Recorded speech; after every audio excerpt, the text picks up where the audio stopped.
যারা সুদ খায় তাদের বুক কাঁপে না। দর্শক, এমন একটি দুঃখজনক ঘটনা ঘটেছে। যারা এই মুহূর্তে ভিডিওটি ওপেন করেছেন আপনাদেরকে বলবো ভিডিওটি শেয়ার করে দিবেন। যারা সুদ খায় তাদের বুক একটুও কাঁপে না। দর্শক, এমন একটি ঘটনা ঘটেছে যে ঘটনাটি শুনলে আপনারা রীতিমতো অবাক হয়ে যাবেন। একই পরিবারের 3 ভাই বোন চোখে দেখতে পায় না, সেই জন্মগত, কিন্তু তাদের থাকার মতো কোনো একটি বাসস্থান ছিল। কিন্তু তাদের এতটা অনটল, তারা সেই বাসস্থান যেখানে বসবাস করে সেই ঘর সহ আরও একজনের কাছে বন্ধক হয়েছিল।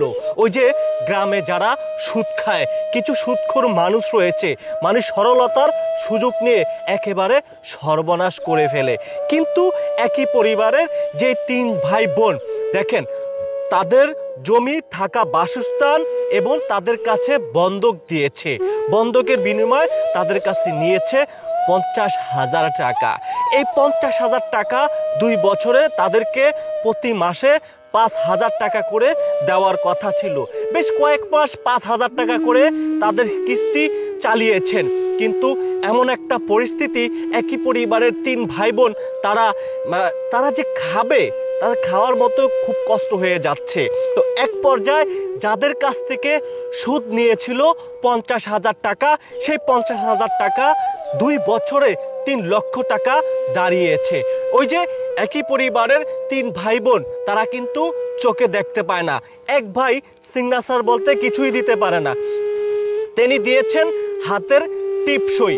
সেই টিপসই ওখানে জালিয়াতি করে টাকার অঙ্ক 2 লক্ষ টাকা বাড়িয়েছে। এমন একটি লোমহর্ষণ ঘটনা ঘটেছে এবার কুমিল্লার 14 গ্রামে। দর্শক, যারা সুদ খায় তাদেরকে ধরে কঠিন বিচার করা উচিত আমি মনে করতেছি। আর কমেন্ট বক্সে আপনাদের মতামত জানাবেন। যারা সুদ খায়, দেখেন, যারা সুদ খাচ্ছেন তাদের বুক একটুও কাঁপে না।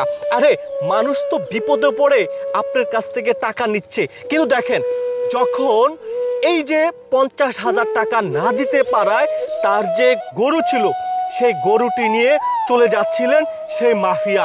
তারপরে এলাকার লোকজন পোলাপান সেই গরুটিকে আটক করেছে। কিন্তু এলাকার ইপু চেয়ারম্যান বলেছেন, এনি যেভাবে সুদ খায় মনে হয় বাংলাদেশে এরকম কোনো কেউ সুদ খায় না। সেই অসহায় পরিবারটির সরলতার সুযোগ নিয়ে সিগনেচার দিতে না পারায় তাদের কাছ থেকে টিপসই নিয়েছে। সেই টিপসইর মাধ্যমে টাকার অঙ্ক এত পরিমাণে উঠিয়েছে, যা আসলে বিষয়টি খুবই দুঃখজনক। যারা এই মুহূর্তে দেখছেন বা শুনছেন, সম্পূর্ণ ভিডিওটি শেয়ার করে দিয়ে এই যে যারা সুদ খাচ্ছেন তাদের কাছে ভিডিওটি পৌঁছে দিবেন। দেখেন, মানুষ বিপদে পড়ে কিন্তু আপনার কাছে যাচ্ছে, মানুষ এমনিই কিন্তু যাচ্ছে না। তাই বলে মানুষের সরলতার সুযোগ নিয়ে আপনি এলাহি কাণ্ড করে ফেলবেন, এটা আসলে মোটেও ঠিক নয়।